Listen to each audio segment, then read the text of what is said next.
안녕하세요. 삼성서울병원 암병원 암교육센터 조주희입니다. 암 환자 가족들이 암 진단 후 치료를 받고 일상에 잘 복귀할 때까지 암을 잘 이해하고 이겨낼 수 있는 방법에 대해 매월 알고 다스리는 암이란 코너를 통해서 이야기를 나누고 있는데요. 지난 첫 시간에는 암에 대한 편견에 대해서 이야기를 했는데 오늘 좀 더 자세한 이야기를 나누어 보고자 합니다.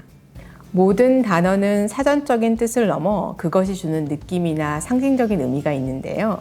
예를 들면 아침이라는 단어는 날이 새면서 오전 반나절쯤까지 동안이라는 사전적 뜻보다 어떤 일의 시작, 희망, 상쾌함 등 긍정적인 이미지를 떠오르게 하는데요. 그렇다면 암이라는 단어는 어떨까요? 가장 먼저 어떤 이미지가 머리에 떠오르는지, 또 어떠한 상황에서 암이라는 단어를 사용하고 있을까요? 그래서 오늘은 주변에서 암 진단을 받게 된 경우에 나도 모르게 가지게 된 편견에 대해서 함께 알아보는 시간을 마련하였습니다. 그 전에 암에 대한 편견과 관련된 사연을 확인해 보도록 하겠습니다. 암을 제대로 알아가는 시간, 알고 다스리는 암. 오늘 사연 주세요. 안녕하세요. 저는 난소암을 진단받고 치료 중인데요. 대학원에 다니는 친구와 얘기하다가 우연히 과제가 너무 많아서 암 걸릴 것 같다라는 말을 듣게 되었습니다. 나쁜 영향을 미치거나 부정적인 상황을 비유할 때 사람들이 암이라는 단어를 자주 쓰는데요. 이럴 경우 환자로서 마음을 배려받지 못한다는 생각이 들어 상처를 받았습니다. 네, 사연자분이 당황스럽기도 하고 또 친구가 별 의미 없이 얘기했겠지라고 생각하겠지만 암에 대해 가지고 있는 편견에 실망스럽기도 했을 것 같은데요. 실제로도 우리는 일상생활에서 땡땡땡은 암적 존재이다. 땡땡땡 때문에 암 걸릴 것 같다라는 말을 흔하게 사용하게 되는데요. 무심코 사용하고 있지만 여전히 우리 사회에서 암이라는 단어는 나쁜, 불행, 극단의 상황 등의 상징으로 자주 비유되고 있습니다. 특히 병원에 근무하고 있는 저는 현장에서 암에 대한 부정적인 인식을 더 자주 경험하고 느끼고 있습니다. 가장 흔하게는 암을 진단받고 가족에게 알리지 않는 환자, 반대로 환자의 암 진단을 말하지 않는 보호자, 주변 사람들에게 본인이나 가족의 암 진단을 알리길 꺼려하고 불편해하는, 가급적 숨기려고 하는 사람들이 있는데요. 간혹 제가 근무하는 암교육센터에 교육 자료를 원하는 환자에게 우편물을 보냈다가 우편 봉투에 보내는 이 주소가 암교육센터라고 찍혀서 항의받은 경우도 덜어 있었습니다.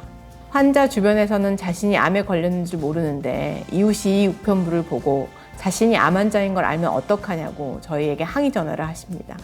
이런 경험이 쌓일 때마다 누구에게나 당당하게 암 환자라고 말할 수 있는 사회가 되기 위해 제가 할 일이 무엇인가, 정말 할 일이 많구나 라는 생각을 가지게 되었는데요. 저희 연구팀에서 지난 20년 동안 암과 암 환자에 대한 인식에 대한 연구를 하였습니다.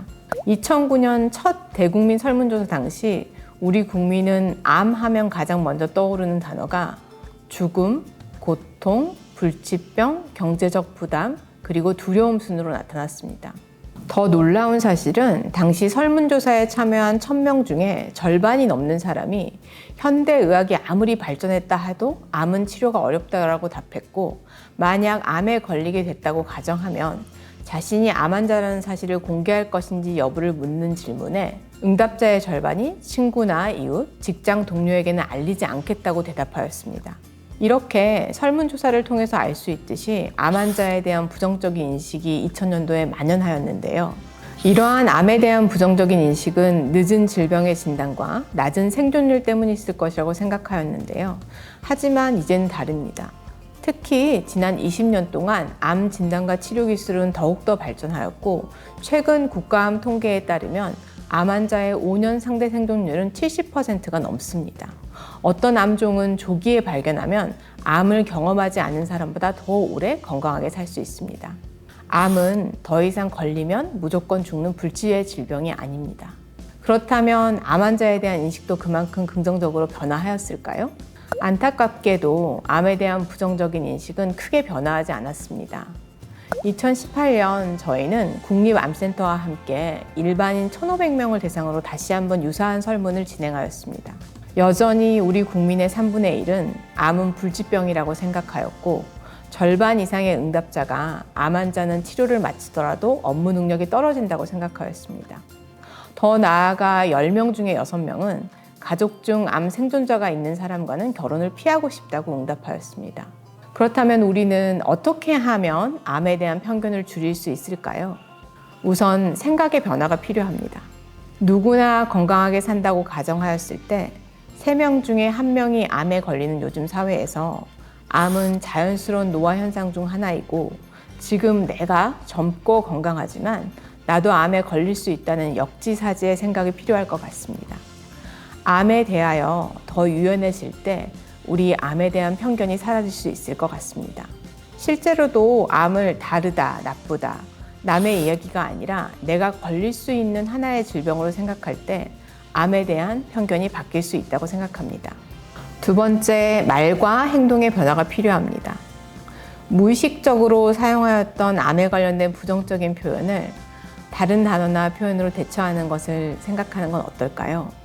오늘 사연을 보내주신 환자의 경우에도 주변 사람들이 암이라는 단어를 부정적으로 표현할 때 암에 대한 편견에 대해서 이야기하고 불편한 감정을 솔직하게 이야기하면 주변인의 편견이 깨질 수도 있지 않을까 기대해 봅니다. 세 번째로는 제도의 마련인데요. 암에 대한 편견을 없애려면 암 환자가 차별받지 않는 사회가 되어야 합니다. 예를 들면 암 환자가 치료를 마치고 일상생활에 안정적으로 복귀할 수 있는 제도적 장치가 있어야만 암 환자가 치료 중 치료 후에도 안정적으로 사회에 복귀하게 되고 이러한 것이 자연스럽게 암과 암 환자에 대한 편견을 없애줄 거라 생각합니다. 질병의 치료를 아무리 잘해도 우리 사회가 그 질병과 함께 다양성에 대한 이해와 화합을 하지 못하면 제대로 된 치료가 될 수 없습니다. 다시 말하면 우리의 암에 대한 생각이 변하고 암 환자를 대하는 행동이 변해야 암 치료를 제대로 할 수 있는 것이죠. 우리 모두가 암을 이해하고 암 환자를 사회의 일원으로 포용해야 암을 극복할 수 있습니다. 자, 그럼 오늘 이 시간을 통해서 암에 대해 막연하게 부정적인 편견을 가지고 계신 분들, 습관적으로 일상에서 부정적인 상황에 암이라는 표현을 사용하신 분들의 생각이 조금씩 바뀌기를 바라면서 외쳐보도록 하겠습니다. 알고 다스리는 암, 알다암. 감사합니다.